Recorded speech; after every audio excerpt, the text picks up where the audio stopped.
Hello everybody! So last time we went to Cahokia on a trip and we learned a lot about Native Americans, specifically the Mississippian Indians. And in the museum, we saw how a long time ago they used clay to make pots, something like this. Now, it would be kind of hard to make a real pot like this at home, but today I'm going to show you a way that you can make a pretend pot pretty easily at home, but you're probably going to need your mom or your dad's or your older sister or brother's help to do this. So I'm going to show you what you need. You only need 4 things, and when you're making something, those things are called ingredients. Try saying ingredients. So ingredients is what you put into something that you bake, something that you cook, or something that you make. So here's the first ingredient. The first ingredient is flour. Now my flour is brown because it is whole wheat flour, but most people's flour is just white. Here's what mine looks like. So you'll need flour. The second thing you will need is oil. You can use any kind of oil. The third thing you'll need is salt. You kind of need a lot of salt. And the fourth thing you'll need is just normal water. Now to measure all of these ingredients, measure means to see how much you need, you'll need 2 things. The first thing you'll need are called measuring cups. These cups will tell you how much you're putting into your recipe, but if you don't have measuring cups, you can just use a normal cup, something like this. The second thing you'll need are measuring spoons, like this. But if you don't have measuring spoons, you can just use a normal spoon. So here we go. Hi again. So I forgot one thing that you'll need. You'll also need a big mixing bowl. So here are all of our ingredients, the 4 ingredients that I already told you about. So the first thing we're going to need is flour. Now I have a measuring cup. We need 1 cup of flour. Now if you don't have a measuring cup, you could use a mug. So about that much of the mug. Also, this cup is about the size of my finger. So I'm going to take the size of my finger and measure it against the cup. You might want to do it with your mom's finger or your older sister's finger because your finger might not be as big as mine. Now the next thing we're going to need is water. Now we need 1/2 cup of water, which if you remember from math class means 2 equal parts. So instead of a whole cup of water, we need 1/2 cup of water. Here's what it says on the cup. Now again, I'm going to measure it with my finger. So it goes about till my second knuckle right here. This one right here. So I'm going to take my mug again, in case you don't have a measuring cup, and put my knuckle right here. Now here is how much water you're going to need. So I'm going to use my 1/2 cup, take my water, carefully pour it in. I'm starting to spill. I'm going to do a little bit less since I spilled in. Now the next thing we need is salt. Again, we need 1/2 cup of salt. So this is going to be the hard part because this is really small and we need a lot of salt out. So first you might want to shake it because sometimes it gets clogged up. So take your 1/2 cup, pour in 1/2 cup of salt. Don't try to eat the Play-Doh, it's going to be too salty.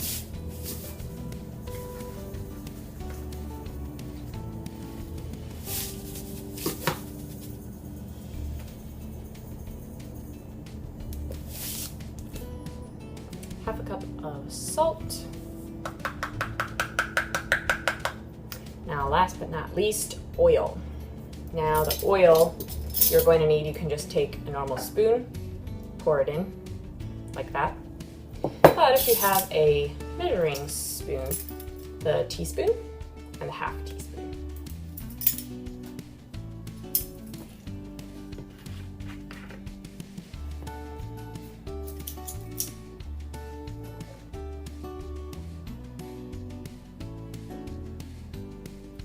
This is really easy to spill and it makes a big mess, so you might want your mom or your siblings or your dad's help with this. Whoa!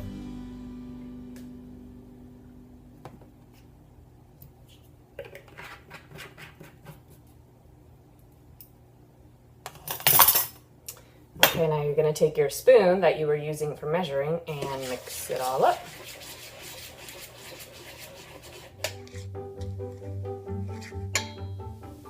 Kind of looks dry at first, but keep stirring and then it'll start getting wetter like this. Then you might want to start to use your hands to mix it.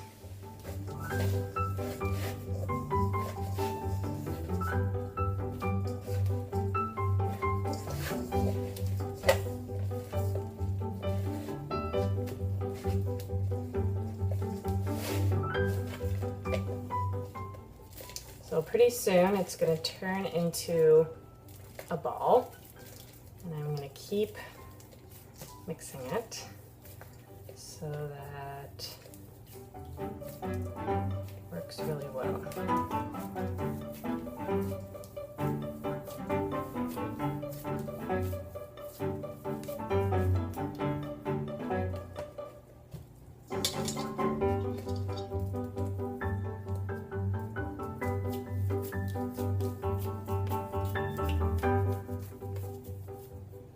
And there you have it, Play-Doh. It is kind of sticky. Now, what I'm going to do to keep it is take an old jar. This is an old yogurt or sour cream jar. And I'm going to put it in here so that it doesn't dry up. And then make sure it has a top to close. And there you have it. You can store your Play-Doh in something like this and play with it from time to time. Now, where should you play with Play-Doh? There are some places you should not play with it, like not on your bed, not on the rug, and don't play with it in your hair. If you leave it on the floor, your mom might step on it, and it will get all hairy and yucky. Now, where you should play with Play-Doh is on your table. But what if your table has crumbs on it? It'll get all yucky. So, with your hand, wipe off all the crumbs. Then take a cloth or piece of toilet paper that's wet and wipe it clean.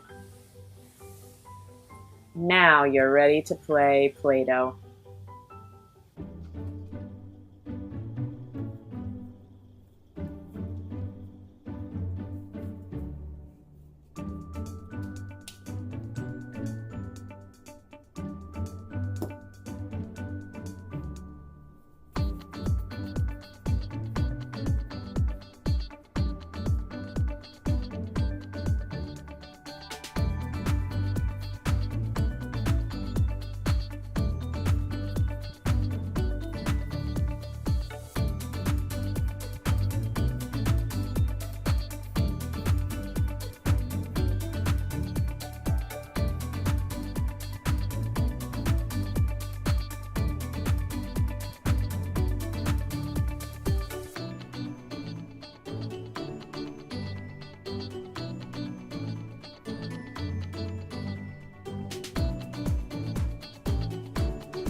while I was playing Play-Doh, I left the top off of the jar and it started getting a little bit dry. So make sure you always put the top on so it stays nice and wet and easy to play with. I hope you enjoyed making Play-Doh with me. Try making your own things out of Play-Doh and then type in the description box below what you made. If you have questions about one of the things that I made, or you want to make something and you're thinking, how might she make it? You could also ask me to try to make it, and I can make another video to show you how to make it if you're interested. And if you didn't watch the Cahokia video where we learned about Native Americans who made these pots, I'm gonna link it right over here for you. Okay, see you next time.